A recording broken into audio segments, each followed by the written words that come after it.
Hey everyone, meteorologist Joe Martucci here, along with my weather brother Sean Sublette. Time for another edition of Hurricane Hunt, NOAA Hurricane Season Outlook August Update Edition. I think that was long enough, Sean. How's it going? It is good here. And yeah, we just got the new update from our colleagues at the at NOAA, National Oceanic Atmospheric Administration. We talked, I think, a week or so ago about the update from Colorado State.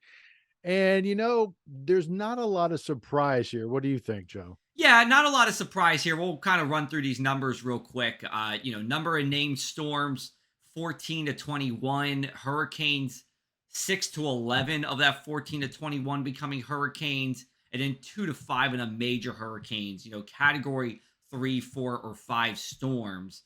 Sean, this is kind of pretty much on above average, yes, but hmm still giving a little bit of credence towards, hey, it might be in a near average season.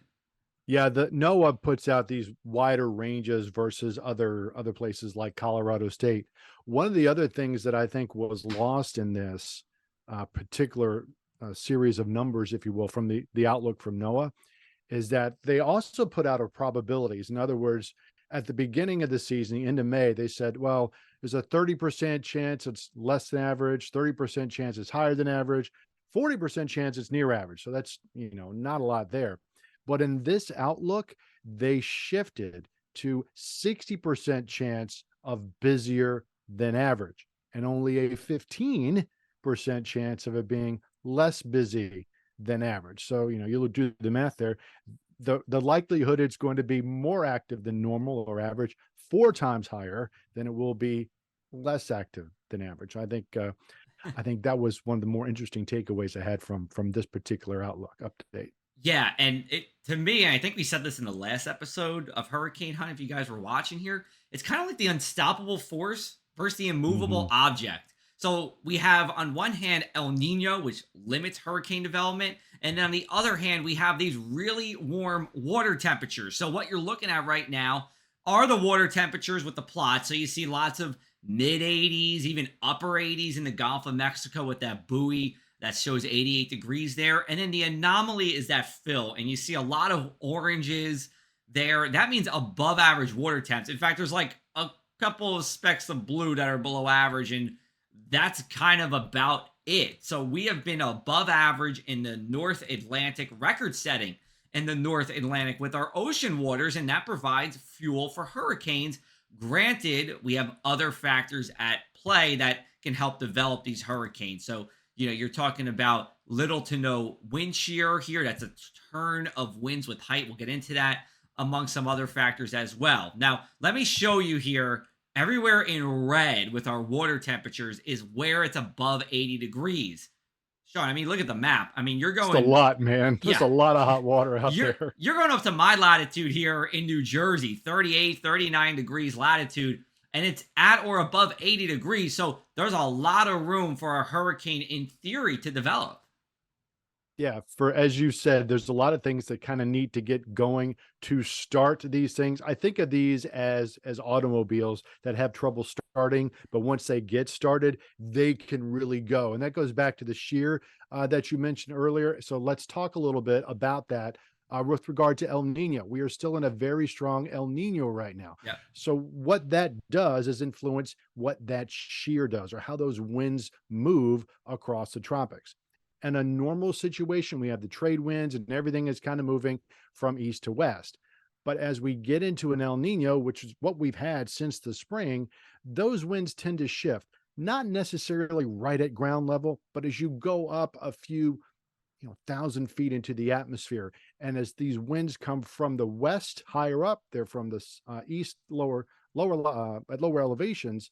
It makes it harder for the energy or the thunderstorms to really concentrate into one big mass and ultimately form a hurricane. The other thing is the Saharan dust, which has not been as bad as last year about this time, but the impact of the dust is to basically also inhibit the growth of tropical storms and hurricanes. It's very normal for these wide areas of Saharan dust to come off in the trade winds off of North Africa and work their way across the Atlantic. What this actually does in terms of inhibiting the development, think to a normal situation, you've got warm water and you've got moisture or high humidity through a very deep level of the atmosphere. You bring that dust across in the middle part of the atmosphere, it does a couple of things. First of all, the sun hits that, it warms up that layer of the atmosphere. So as that warms up, it also dries things out. In addition, it cuts down on the amount of sunlight getting all the way down to the water, slowing down the water temperature rise, if you will, during the course of the season. And we have not seen an awful lot of Saharan dust compared to last year at this time. We think most of what's been going on to this point is all about El Nino. Yeah, but just to tie it back to the beginning here, the NOAA is thinking that this warm water is going to overpower the El Nino and how it could, stifle hurricane development, overpower whatever kind of Saharan dust we get that also limits hurricane development. They are on board with, hey, water temps are near record temperatures, and we're going to hedge that if, as we go into the peak of hurricane season, that we're going to see a lot spin up here. So we look at our seasonal climatology here, and you see we peak right around September 10th. So, we're recording this on August 11th. We're about a month away from the peak of hurricane season. And Sean, it's actually kind of funny we're doing this on the 11th because you look at that, yellow line that says today. That is right before. I think we're like a day before it just spikes up. So we are really, entering the peak of hurricane season. And it doesn't really, I would say there's no real big drop off until about the middle of October. Yeah. In fact, I was watching a video. Phil Klotzbach at Colorado State was doing an update just this week. And literally, and they've been doing this for years, on August 20th, they ring a bell because that's when the climatological peak of hurricane season starts. So this goes A back few to week his period, days. just to be clear for everybody Yes, here. yes, yes, yes. Bill Gray, who's kind of the godfather of all this kind of forecasting, they would literally, and they still do, ring a bell on August 20th to get ready for the climatological peak of hurricane season. So it's coming. It's coming. Yeah, Don't worry. It's coming. it's Coming. coming. So, So Sean, wrap us up, take buddy. it away. You want me to take it away? All right, I'll take it away here. Yeah, take us home. Yeah, we'll take you home here. All right, so season picks up after August 20th, and really starting, the 11th and 12th, we see that quick spike up here. So about another week or so, I mean, it's very possible we start to see one or multiple storms developing in the Atlantic Ocean or the Gulf of Mexico. We have record warm Atlantic Ocean waters, and that is what NOAA, and in addition, Colorado State, by the way, is saying is going to be the main driver of this hurricane season, meaning a more active than usual hurricane season here. And most of the hurricane season, again, is still ahead. It's been about average so far, but most of the activity is still ahead. So we want to keep you safe here, but we want to keep you informed as well. We think we do both here at Hurricane Hunt.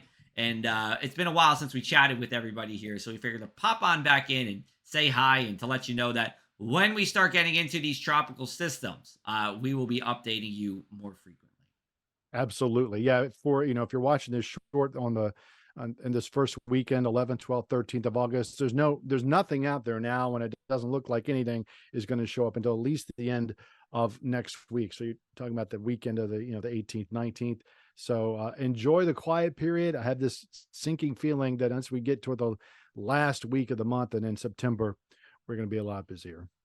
Yep, we'll take a look for sure. So for Sean Sublette over in Richmond, Virginia, I'm meteorologist Joe Martucci here at the Jersey Shore. Thanks again for watching another episode of Hurricane.